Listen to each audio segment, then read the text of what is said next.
Monsieur le ministre, bonjour. Bonjour Marc. On va commencer avec la situation dans l'Est du pays qui est compliquée. Après l'échec des négociations de Luanda le mois dernier, les combats ont repris de plus belle avec les rebelles du M23 au nord Kivu, mais aussi ces derniers jours au sud Kivu. Est-ce que aujourd'hui c'est une guerre totale? Il faut plutôt d'abord parler de terroristes du M23 et il faut aussi parler de l'armée rwandaise parce que c'est l'armée rwandaise qui opère. C'est bien clair.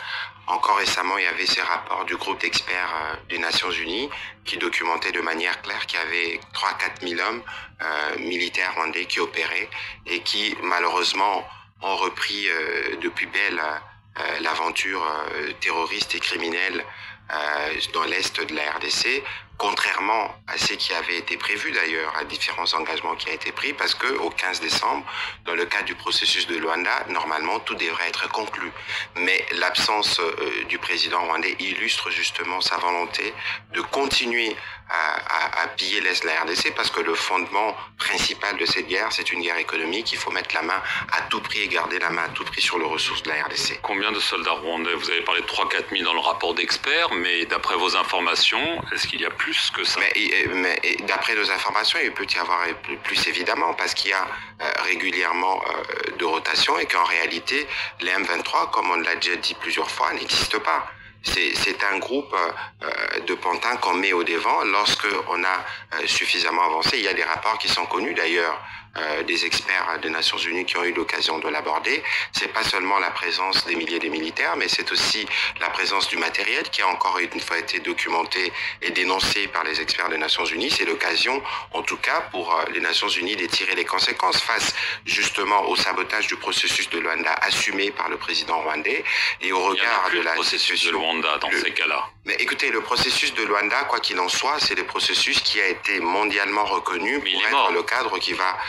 Je n'irai pas comme vous pour dire qu'il est mort, simplement parce que le président rwandais a choisi de continuer d'essaimer la mort dans l'Est de la RDC. C'est les processus d'ailleurs qui méritent aujourd'hui d'être sauvés entre guillemets, tel que vous vous dites, parce que s'il est mort, ça veut dire que toute la communauté internationale aura échoué. Le président de la République, à l'occasion des vœux qu'il a échangés avec les corps diplomatiques, a été clair là-dessus.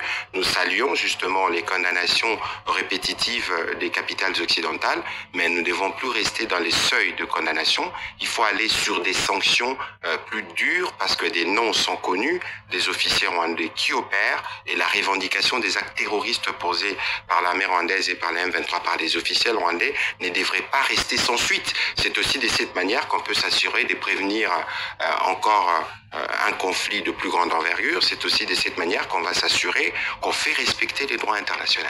Alors, on a parlé du nord Kivu, maintenant il y a le sud Kivu, avec la prise ces derniers jours par le M23 de la ville de Minova. C'est un endroit stratégique au bord du lac Kivu. C'est un échec. C'est des provinces jumelles. Ça veut dire qu'il y a aujourd'hui cette... Donc la guerre s'étend. Cette forme.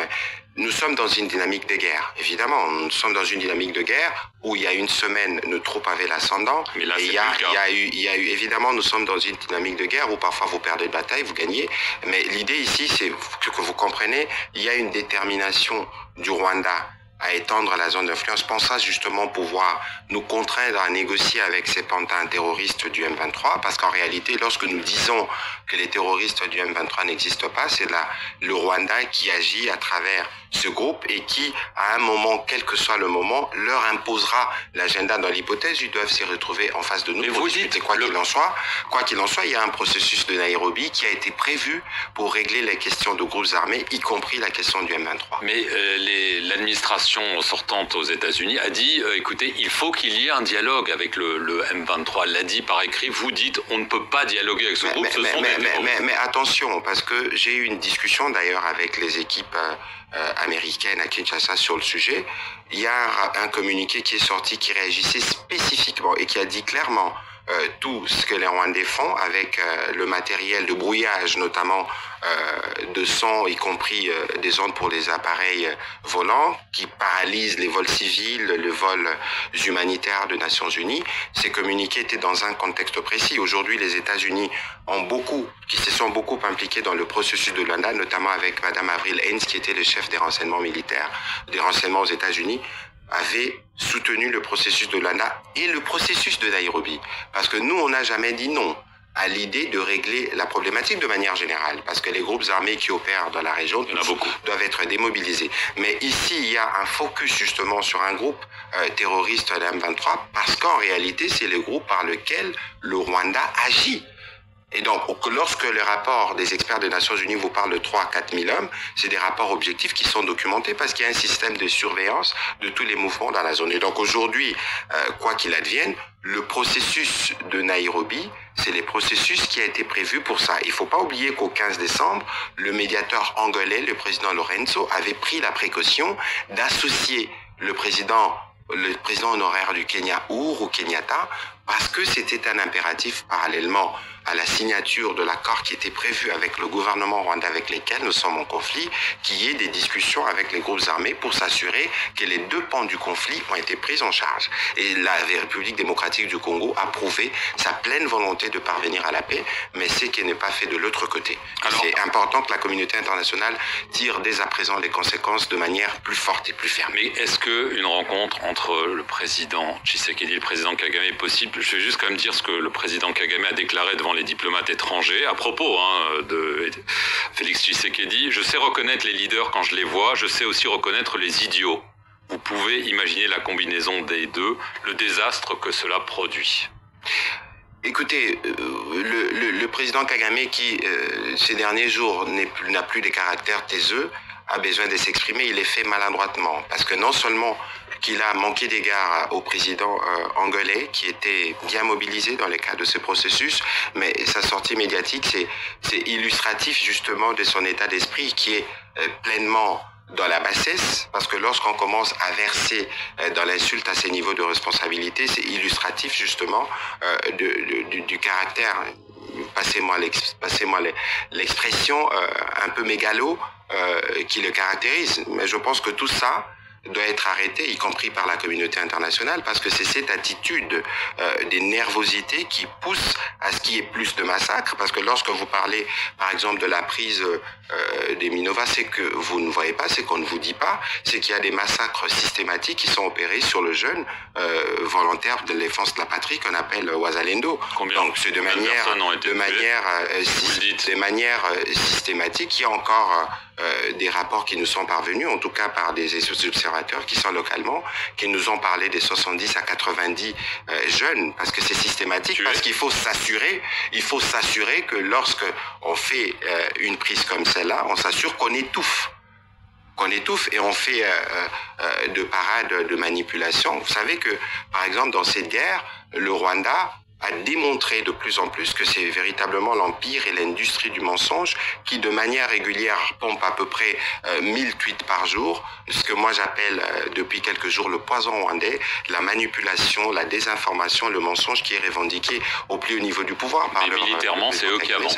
Militairement, c'est eux qui avancent. Je vous ai dit tout à l'heure que nous sommes dans une dynamique des guerres où il y a des batailles qui sont remportées par les uns et remportées par les autres. Mais l'idée ici, c'est qu'on ne devait plus justement être dans ce cadre-là, dès lors qu'on avait choisi le cadre du processus de Luanda. C'est pour ça qu'il est important que le Conseil de sécurité, que la communauté internationale puisse tirer des conséquences dans l'immédiat du caractère inutilement belliqueux du président rwandais qui s'est traduit de toutes les manières, y compris par son langage que vous avez relevé tout à l'heure, c'est qui est contraire justement à tout ce qui est mis sur la table comme principe pour restaurer la paix dans l'Est de la RDC. Si ça continue, Nord Kivu, Sud Kivu, voire autre chose, vous êtes prêt à porter la guerre au Rwanda?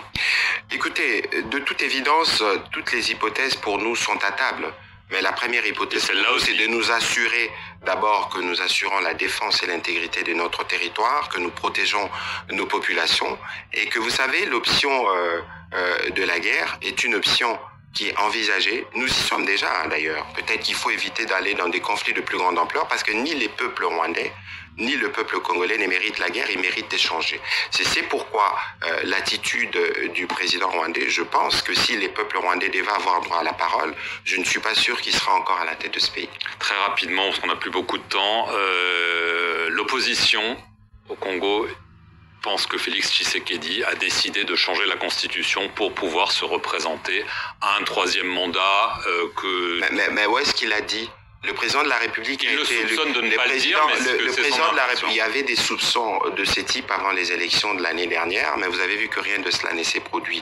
Le président de la République a été élu à plus de 70% par les Congolais. Il y a donc la légitimité qu'il faut pour engager ces débats-là. On a parlé des débats qui vont porter sur de réformes institutionnelles pour rendre l'État plus efficace. Moi, je connais personne de l'opposition que j'ai eu à rencontrer dans les cadres notamment de mes activités parlementaires il y a quelques années qui a dit non au projet de la Constitution. Ici, dans l'attitude, je perçois plutôt comme une forme de